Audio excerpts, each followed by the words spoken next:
কালকে ধরুন ওই 11:30 নাগাদ এমার্জেন্সিতে কিছু অ্যালকোহলিক পেশেন্ট ট্রিটমেন্ট করাতে আসছে।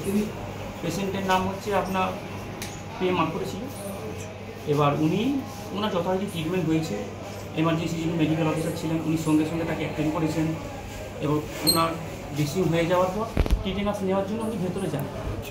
এবার ওনাদের বক্তব্য হচ্ছে আমরা যতগুলো পেশেন্ট পার্টি আছি আমরা সবাই যাব, সেটা তো সম্ভব নয়, আরও অন্যান্য পেশেন্টরা আছেন, আমরা তো সবাইকে সুষ্ঠুভাবে সবাইকে যেন পরিষেবাটা দিতে পারি সেই উদ্দেশ্যে ওনাদের বললাম আপনাদের পেশেন্ট ড্রেসিং হয়ে গেছে, আপনারা দুজন যান, যেতে পারছে না, টিটেনাস নেওয়া হয়ে গেলেই আপনারা নিয়ে চলে যেতে পারবেন, অসুবিধা নেই।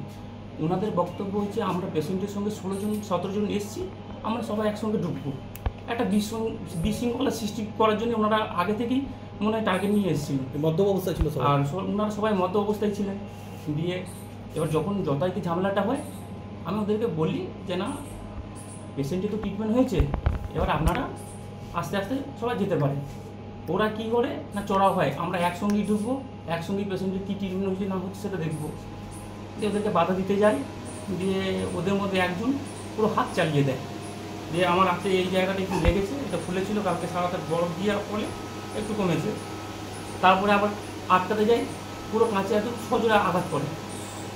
তারপরে সঙ্গে সঙ্গে আমি মল্লিকবাবু আছেন ওনাকে জানাই, হ্যাঁ এমার্জেন্সি কাজটা ভেঙে দেয়। এবার আমি সঙ্গে সঙ্গে মল্লিকবাবুকে ফোন করি, উনি 5 মিনিটের মধ্যে চলে আসেন ফোর্স নিয়ে, তারপর ওনারা যথারীতি ব্যবস্থা করেন।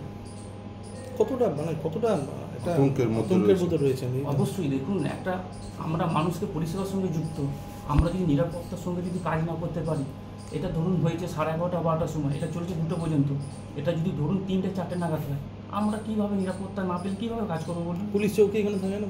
পুলিশ ওনাকে বলা হয়েছে, ওনাকেও যথারীতি যারা ছিলেন তারা থ্রেট দিয়েছেন, উনিও চেষ্টা করেছেন, পুলিশকেও থ্রেট দিচ্ছে। হ্যাঁ ওনাকেও থ্রেট দিচ্ছে। আপনারা জানিয়েছেন আপনাদের আমরা ঊর্ধ্বতন কর্তৃপক্ষকে জানিয়েছি, ওনারা আসুক, কিছু হয়তো ব্যবস্থা করবে। কি নাম আপনার? আমার নাম Mohan. Shyam steel flexi strong TMT bar, ये स्ट्रॉन्ग के साथ फ्लेक्सिबल भी है। आपदा मुसीबत कोई भी आए, ये घर को अटूट बनाए। जब TMT फ्लेक्सी स्ट्रॉन्ग तो घर रहे हमेशा के लिए स्ट्रॉन्ग।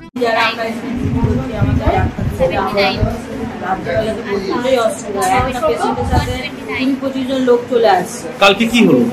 কালকে এসছে মদ খেয়ে এসছে সব, একটা পেশেন্ট এসছে, এসে ওকে বাইরে আমাদের এই ছেলেগুলো বাইরে বেরিয়ে যেতে বলেছে, ওরা বেরোয়নি, জানলা মারামারি শুরু করে এমার্জেন্সি গেটও ভেঙেছে। হ্যাঁ এমার্জেন্সি গেটও।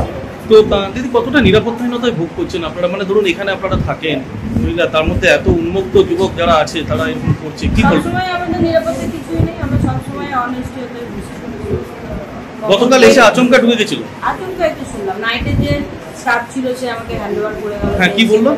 এই যে ভাঙচুর করেছে, ওদের বাইরে যেতে বলেছে, যায়নি। কেন বাইরে যেতে বলা হয়েছে এটাই ওদের হচ্ছে রাগ, কিছু বলা যাবে না। ये स्टाइल का मामला है, रूपा फ्रंटलाइन।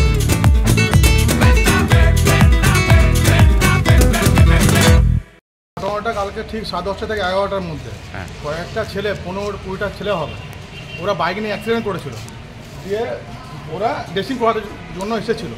তারপরে 10-15 জন ছেলে পুরো ইমার্জেন্সির সামনে খিস্তি গালমন্দ করছিল। তারপরে পেশেন্ট পার্টির সাথে ঝামেলা করছিল। পেশেন্ট পার্টি মানে যারা আসছিল না, পেশেন্ট এমার্জেন্সি দেখাতে দিচ্ছিল কাউকে, না পেশেন্ট পার্টিকে ঢুকতে দিচ্ছিল ওরা। তো তারপর ওরা কী করলো, যে ইমার্জেন্সির সামনে যে গেটটা থাকে ওই গেটটা ওরা ভাঙচুর করলো, এসে পড়ে কয়েকটা দুষ্কৃতী এসে পড়ে গেটটা ভাঙচুর করলো। তারপর আমরা যখন আটকাতে যাই আমাদেরও গায়ে হাত তুলতে আসে। আমরা সেই সেফ ডিসিশনসে কী করলাম, আমরা যতটা আমাদের সাপোর্ট করা উচিত সেটা আমরা সাপোর্ট করলাম। তো কতটা আপনারা নিরাপত্তাহীনতায় ভোগ করছেন যে এরকম যদি হতে থাকে? এমনি তো হতে থাকে স্যার, মানে যখন তখন মানে মেরে দিয়ে চলে যাবো, আমরা কিছু করতেও পারবো না, যা পরিস্থিতি। পেশেন্টেরও অসুবিধা হয়ে যাবে? হ্যাঁ পেশেন্টের পুরো অসুবিধা। পুলিশ এসেছিল? হ্যাঁ পুলিশ এসেছিল স্যার, 5 মিনিট 10 মিনিট পরে কিন্তু পুলিশ চলে এসেছে। হাসপাতাল কর্তৃপক্ষকে জানিয়েছো? হ্যাঁ হাসপাতাল কর্তৃপক্ষ জানানো হচ্ছে। কি নাম তোমার? আমার নাম বিশ্বজিৎ মান্ডি।